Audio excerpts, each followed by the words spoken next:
Hi, my name is Kim Hewitt, and I am the lead instructor for this section of EDUC 2110, Investigating Critical and Contemporary Issues in Education. I am going to go ahead and walk you through the syllabus through this video. It is not necessary to watch this video. It is necessary, however, to read the syllabus. So if you want to read it on your own, you're certainly welcome to. And actually, anybody who watches this video, I would also urge that you read it as well, because I'm not going to actually read the whole thing to you, but I think I'm going to touch on what I consider the most important pieces of the syllabus. Okay, so it's a 3-semester-hour course. It's 100% online. And we'll talk a little later about how that we have some optional face-to-face meetings here in the beginning of the semester. Again, the key word being optional. Even though BandWeb makes it look like they are required, I allow you to skip them if you want to. New this semester, I'm going to try to use Twitter related to this class this semester, possibly. So I went ahead and set up that hashtag in case I do that. I may totally flop and fail on that, so don't be too disappointed if there's no Twitter action. We've got two folks teaching. We're co-teaching, actually. Me, Kim Hewitt, and Miss Phoebe Valentine. She is currently a secondary math teacher in a town outside of Illinois, and she is a graduate student, a doctoral student actually, in our school improvement program at the University of West Georgia. I also just recently graduated from that program this past summer, so I just got my doctorate. I'm very excited about that, but I'm also excited to be working alongside Phoebe. She's a highly qualified educator, and I think she'll add a lot to this class. She is co-teaching this sort of, you can look at her as definitely as a teacher, but she's also this is her first time to technically be facilitating an online teaching experience. So she's getting some good experience that she's interested in building on for her own professional reasons. So you'll learn more about her in her welcome video. If you have not already watched it, go back and do that. My office is located in the Education Annex, and I'm here on Mondays and Tuesdays, and I do all 10 of my office hours face-to-face. I could do half of them online, but currently I like to do them face-to-face, so I'm here on campus most weekdays. And on these particular days, you can find me in my office if you need to. You're welcome to email me. I also have Phoebe's email here. And we intentionally don't provide all of her contact information because we do want you to kind of rely more heavily on me. She is a full-time graduate student right now, full-time teacher, etc. And so it's really my job to be teaching this class, but she is going to help out in certain ways. So you can feel free to contact her at her email if you want to, or through the class email as well. But I would recommend that when you make that decision to contact us, if there's an issue, I would recommend that you also copy me on it so that I'm in the loop. That kind of covers you a little bit better, so that you can say, I told you, Miss, or I told you, Dr. Hewitt, but if you keep me out of the loop on something that I'm supposed to be aware of, then you can't really blame me if I don't know about it. And Phoebe and I will try to stay in touch with one another pretty well, but you know how that goes. Sometimes information and communication breakdowns do happen when you don't copy people on it. So I would recommend that you put me as your primary direct contact in the class for questions, but Phoebe is there for you as well, so you can always copy her on things if need be. Feel free to call or text this phone number, 310-4425. I'll talk more about that in just a second. We have a Google community in the class. This is used because our class is based on blogging activities, and blogs are very hard to knit together. Like if you have a class of 70 people like we do, and everybody's off blogging at unique web addresses, it's very hard to hold those people together so that they can share each other's blogs. So we use the Google community as that share point where once you've blogged something, you go to the Google community to promote it. You know how that works. Most of you are probably on a Facebook-like social network, and so you get how that works. You go in and you link to something. So in this case, we'll be linking to one another's blogs, well, to our own blogs, and then you'll be have the opportunity to comment on at least 2 peers' blogs each session. So there's 6 sessions. You're going to do 6 blog posts, and then there'll be in total, let's see, that means you'll be commenting on 12 people's blogs this semester. So you'll read 12 blog posts of your peers during the semester and respond to them in the Google community.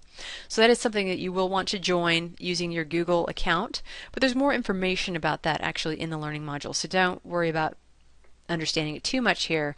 That's actually covered in the orientation module session inside of CourseDin. If we ever do have the opportunity for an optional whole group live online meeting, we'll probably use GoToMeeting called the EDUC 2110 Hangout, and these are all the login information. There's nothing scheduled currently, but it's there so that if we need it, we have it. So we've got the infrastructure there. In terms of communication, I would like to ask that you try to post most of what you have to ask to the course questions and answers discussion board inside of CourseDin. And the reason is that everyone can benefit from them, and you can tap into the power of both me and Phoebe Valentine. She's really good at monitoring things. I mean, I'm not saying she'll monitor things every day, but it's good to have an extra set of eyes on the questions that you're asking.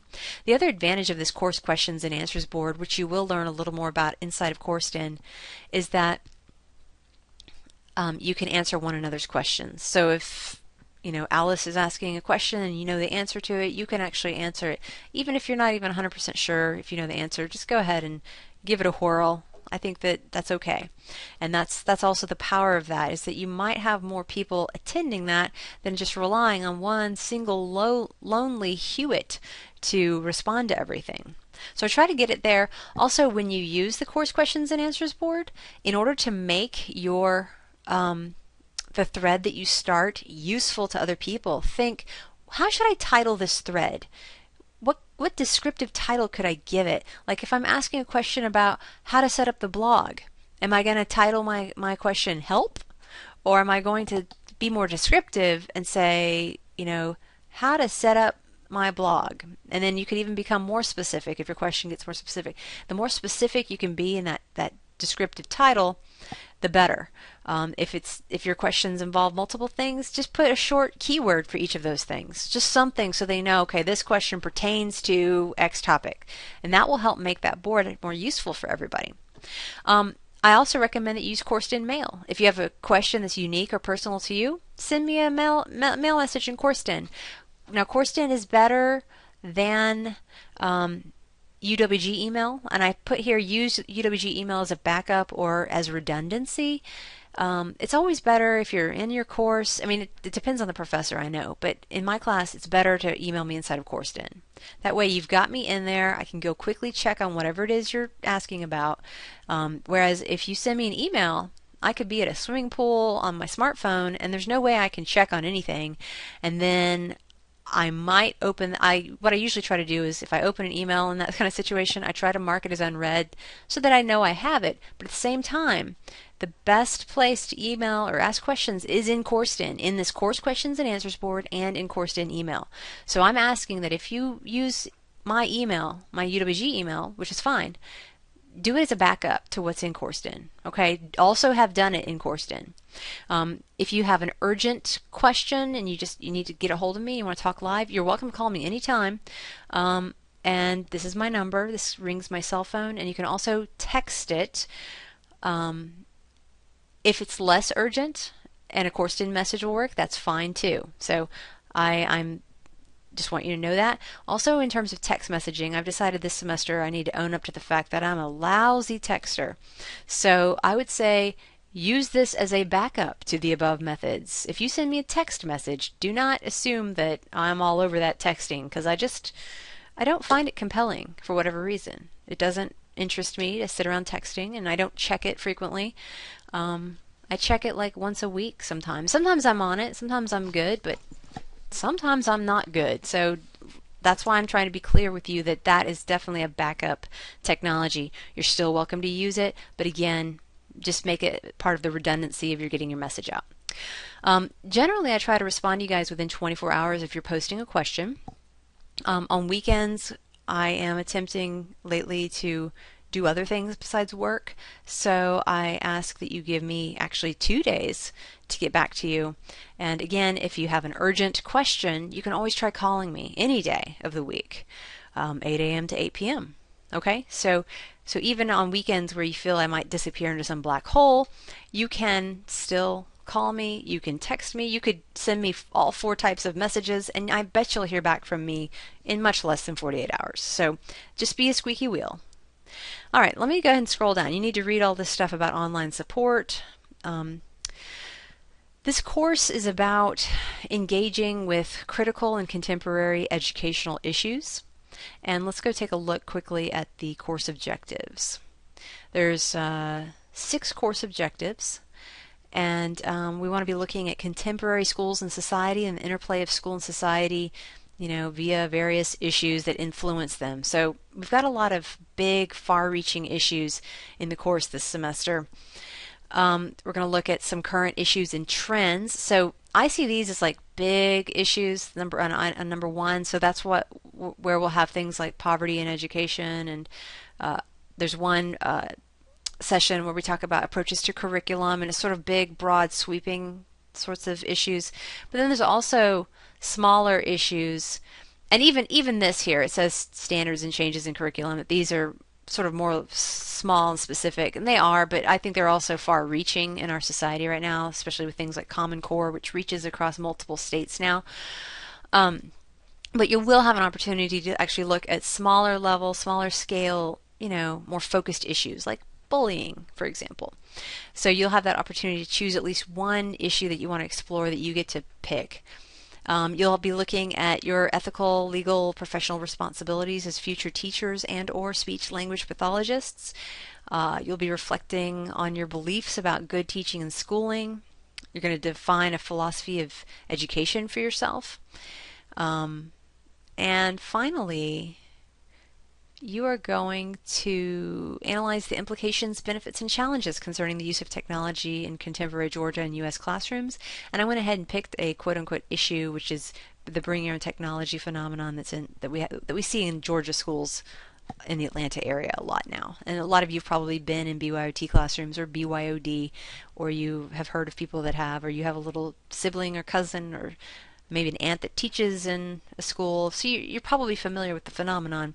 But it's kind of a new thing, and it could be sort of analyzed as an issue. So that is our session 5 sort of big picture issue to hit on that particular objective. So it's a fun course. There's a lot of resources and materials, probably more than you would want to have access to, but I hope that through this class you just realize that it's all about sort of exploring these issues, kind of examining what you believe, hopefully pushing yourself a little beyond maybe your own comfort level. Now's not the time, and really probably no time in life is the time to sort of rest on what you formerly believed. If you look at any issue in depth, I think that you'll find that once you learn more and more about it, I think we can all realize that we can become more well-rounded in our thinking about issues, and that's what this class seeks to do, is try to make you more well-rounded. You're not going to know everything about something, because you could go explore it for the rest of your life, a given issue. You could devote your life to one thing and still not know everything about it. But the point of this class is to try to give you some practice in sort of pushing yourself to become more well-rounded in relation to some specific broad issues, and then as well in relation to some more particular specific issues. Hope that made sense. All right, so there's no textbook required. I do recommend that you have some technologies that will help you with an online class. For example, sometimes for your blog post, maybe you want to make a video response instead of typing it up. So that's why I recommend that you have some technologies. Let's see, I recommend that you have daily computer access. If that becomes a problem, you need to have a backup plan and implement that backup plan immediately. Don't let 3 weeks go by where you don't have a computer. Pretty much everybody lives within, I would say, 40 minutes of a public library with internet. Most of us live probably within 20 minutes of a public library with internet. So, there are options for accessing internet even when your computer fries and dies. So make sure you think about that right now. What is your backup plan? And get that figured out, because at least one of you is going to have a fried computer this semester. That just, it might even be me. Gosh. Okay, so I'm going to go ahead and scroll down, check out those instructional resources. I've got some important usernames and passwords. I'm going to scroll through these references. Let's look at coursework, evaluation procedures, and grading. There's three main places you submit work for credit in this class. And if you want points for something, you want to make sure that it got dropped in a Dropbox, a discussion board, or in the quiz tool and CourseDin. Now the quiz tool and CourseDin is currently not set up to be used for very much point stuff in our class. I think there's there's a couple of extra credity things that use the quiz tool, but there's no major assignments that use it. Still, remember, if you want points for an assignment, it has to be submitted that way. So even if you blog your heart out and you do all 6 of your blog posts, if you do not submit those each post into each little blog Dropbox, then I can't give you a grade, because that's the place where the grading happens. Okay, so let's keep on going.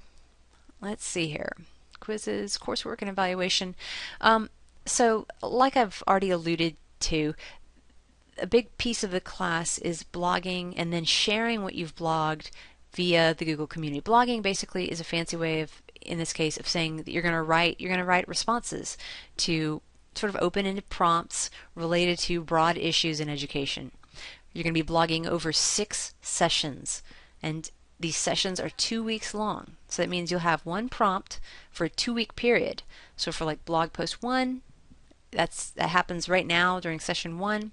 You have 2 weeks to get your post up there, and then you need to share it through the Google community.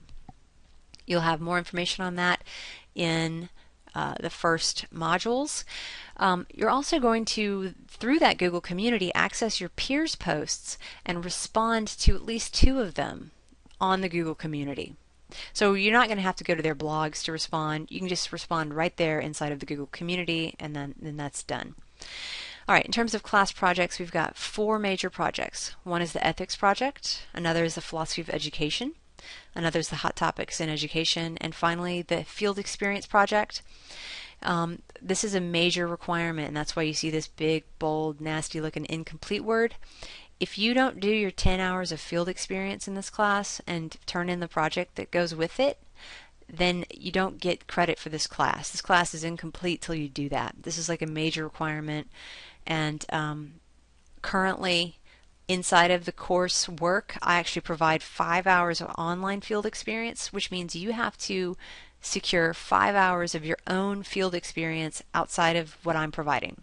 That means you have to go 5 hours in a soup kitchen, or 5 hours in an after-school program, or 5 hours at the UCode at UWG program that happens one Saturday per month in the afternoon. So you need to go investigate. Okay, you think, what am I interested in? What kind of field experiences should I have? What can I gain access to this semester in a timely fashion? And you need to go do it and put in those 5 hours. And that's not much time, but you can do it. You also introduce yourself in the session 1 discussion.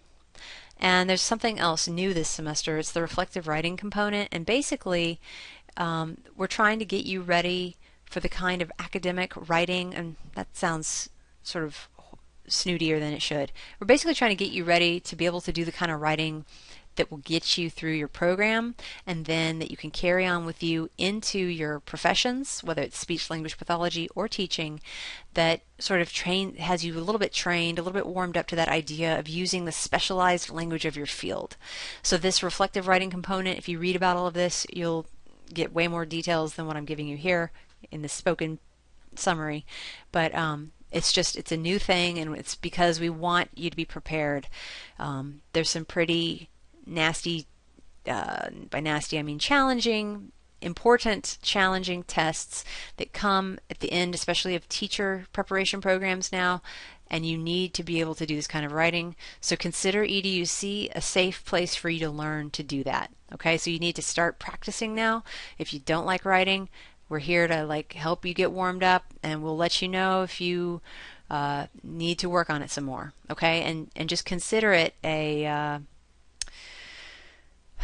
just a learning opportunity. Honestly, don't be scared of it. I don't know. A lot of people are okay with writing, but some people are not. And even I can tell you, as a freshman in college, felt horrible at writing, and writing stressed me out. I didn't understand what I was doing, that kind of thing. So, I can totally commiserate with that.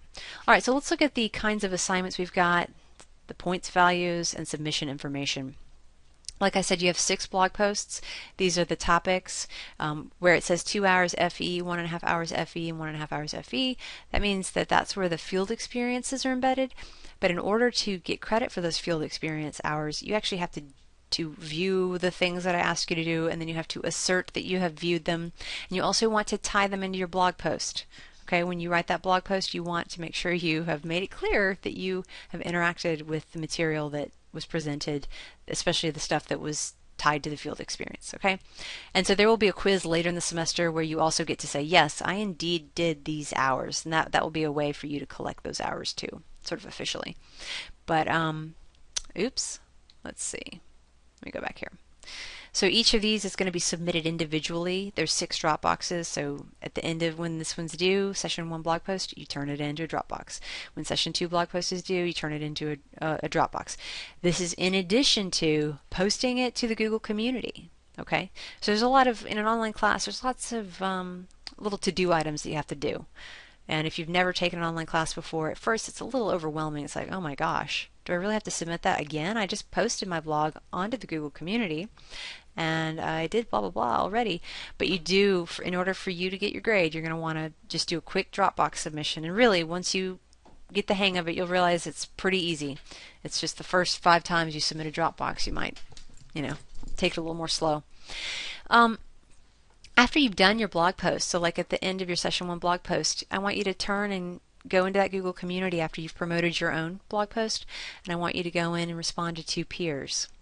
Again, more information about all of these assignments is actually inside of the Course in Course, so don't think I'm giving you instructions here.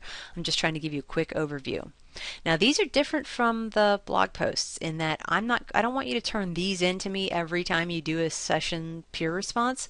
I actually want you to turn those in at the end of session 6. So you just do those in an ongoing fashion throughout the class, and then at the end of session 6 you're going to provide evidence that you did all of those. Okay? And then we have 4 class projects. Each of these is submitted through its own Dropbox at the time that it's due. Finally, we have a session 1 discussion that's happening right now in the beginning of the class, and it is submitted through a discussion board.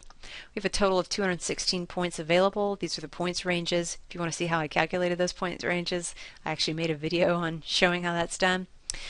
We have 2 optional face-to-face meetings coming up in the first week of class. If you are interested in attending, please RSVP, because in the past I've had these face-to-face meetings that are optional and people don't show up, and I've come to an empty classroom. So I do need to know, I need you to sign up and commit to coming if you're going to come.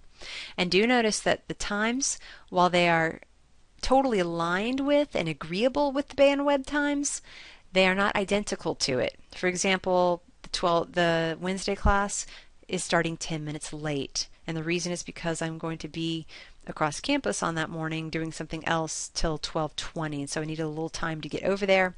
That'll give us 70 minutes in that class. And then the Thursday night class, I went ahead and just said, well, let's make it 70 minutes as well.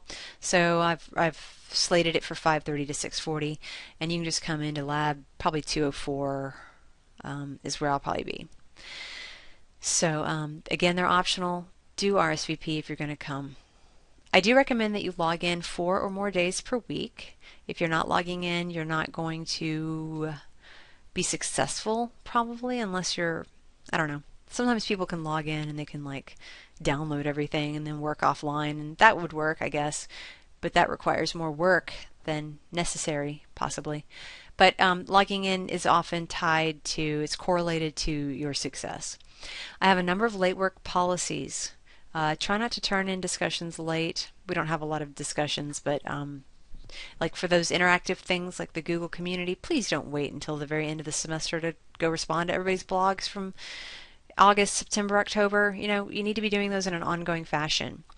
In terms of the assignments, there is a late policy which allows you to turn in any project, not blog post, but, well, heck. Really, any Dropbox assignment can be turned in up to 1 week late with 0 penalty, okay? So just be aware of that. That's called the cutoff window. So don't worry about that. Even though it'll tell you it's late, 2 days after you turn it in. If you turn it in 2 days past the deadline, it'll say it's 2 days late. You don't want it to go past 7 days. Once it goes past 7 days, then you might be subjected to a deduction, a 10% deduction.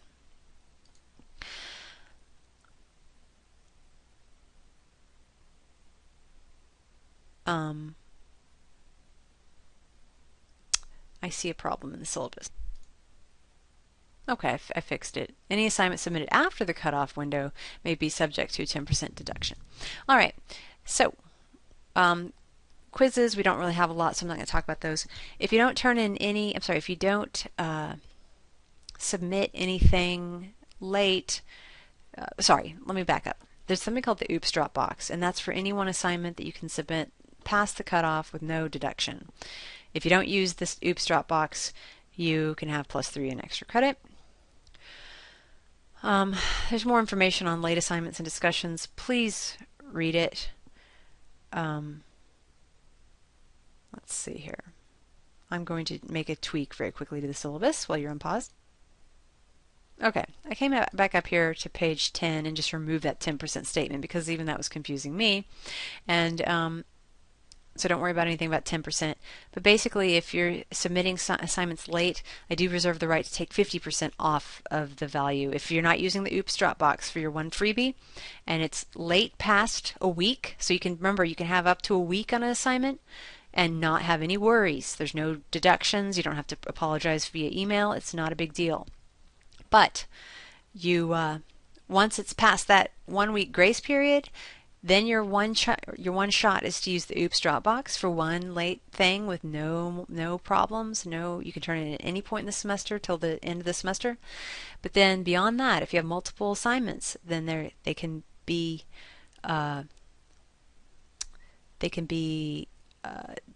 50% could be taken off. Okay, so I'm trying to discourage you from turning things in late, or it's definitely from doing that in a sort of repeated fashion.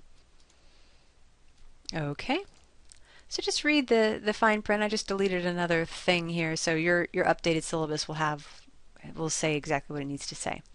Okay, so the course plan is a fabulous document that I use. It's an online wiki page that I use to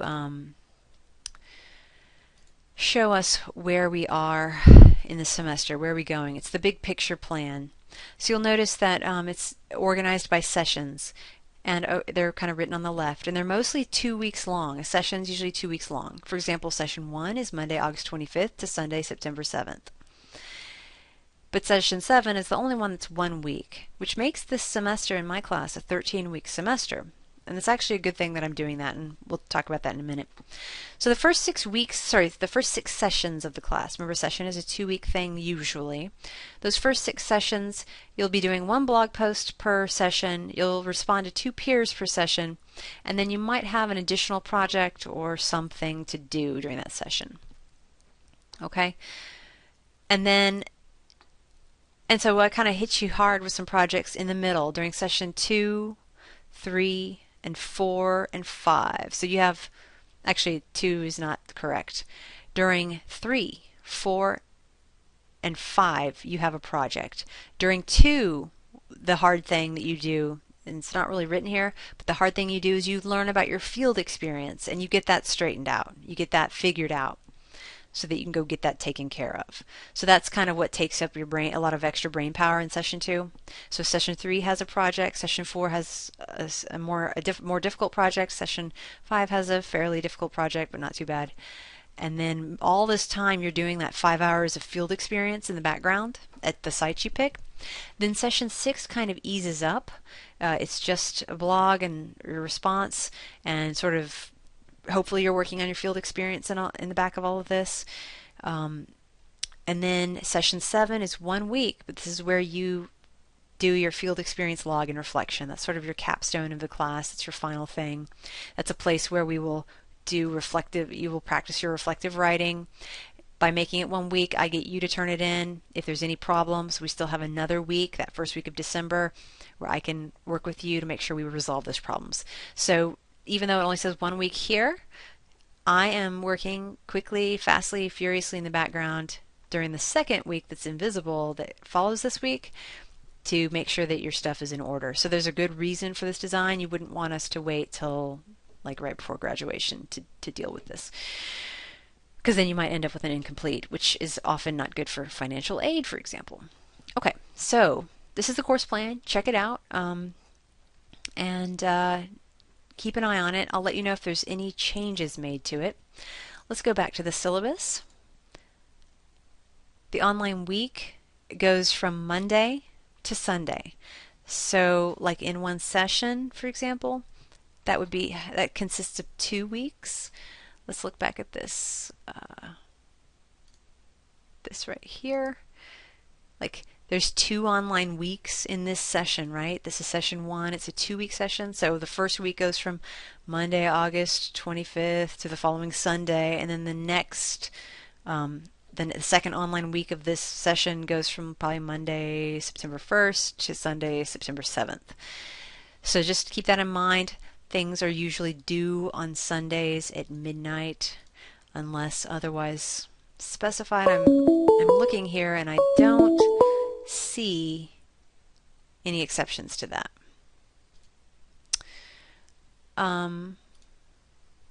Let's see. I recommend that you kind of look at your calendar right now and you figure out, where do I have 10 or 12 hours a week to work on this class, and try to kind of schedule that time, because that's a real challenge with an online class, is making that time. In terms of navigating the class, every time you come in, I recommend that you check your mail. Check the announcements on the front page of the course. Really, that should be the first item. You should always look at the announcements feed in the course. What am I talking about? I am talking about on the course homepage, this area right here. It shows different up-to-date announcements, and when you're done looking at that announcement, you can actually dismiss it. You can get it off your timeline if you've watched it already. But keep an eye on those. I use that frequently. I'll probably put an announcement up every single week, so go in there and check it out.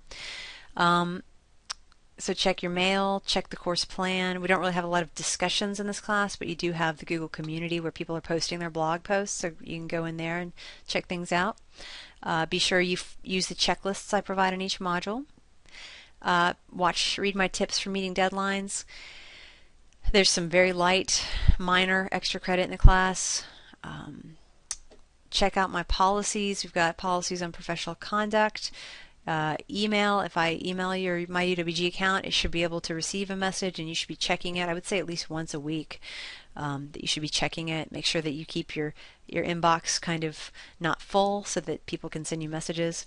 That used to be a problem. I don't know if that's still a problem now that we've gone Google. Academic honesty is very important in this class. Read about that.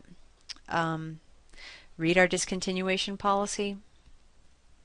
If you have a disability, please be sure to send me your information. I believe that we now do those electronically, so make sure you get me some information early in the semester and not till later. Fortunately, the online environment lends itself very well to accommodating multiple needs, so just let me know what you need and I can work with you. Be sure that you are still in the class. Sometimes students get dropped without knowing it, so you might want to monitor those things that show that you're enrolled, which is I mean by that BandWeb. And finally, again, you must have the documentation of the 10 hours of field observation. You probably remember that I told you I give you 5 hours inside of course activities. If you do not use my 5 hours of field experience, then you have to go seek more for yourself. And the way that I check on those 5 hours is through this course embedded field experience logging that comes at the end of session 6. That's where you'll take a little quiz and you'll let me know for sure that you indeed experienced these embedded hours, these green things that you see here. So that's one way I do it. Another way is that you are going to turn in a log sheet. But that information will come to you in greater detail during session 2. Okay, so in session 1 I don't want you to worry about the field experience too much, but you can read ahead about it if you want. But I really hit on it much harder in session 2. That's where you need to start thinking about it. And the reason it's not super urgent for us is because I provide 5 hours for you.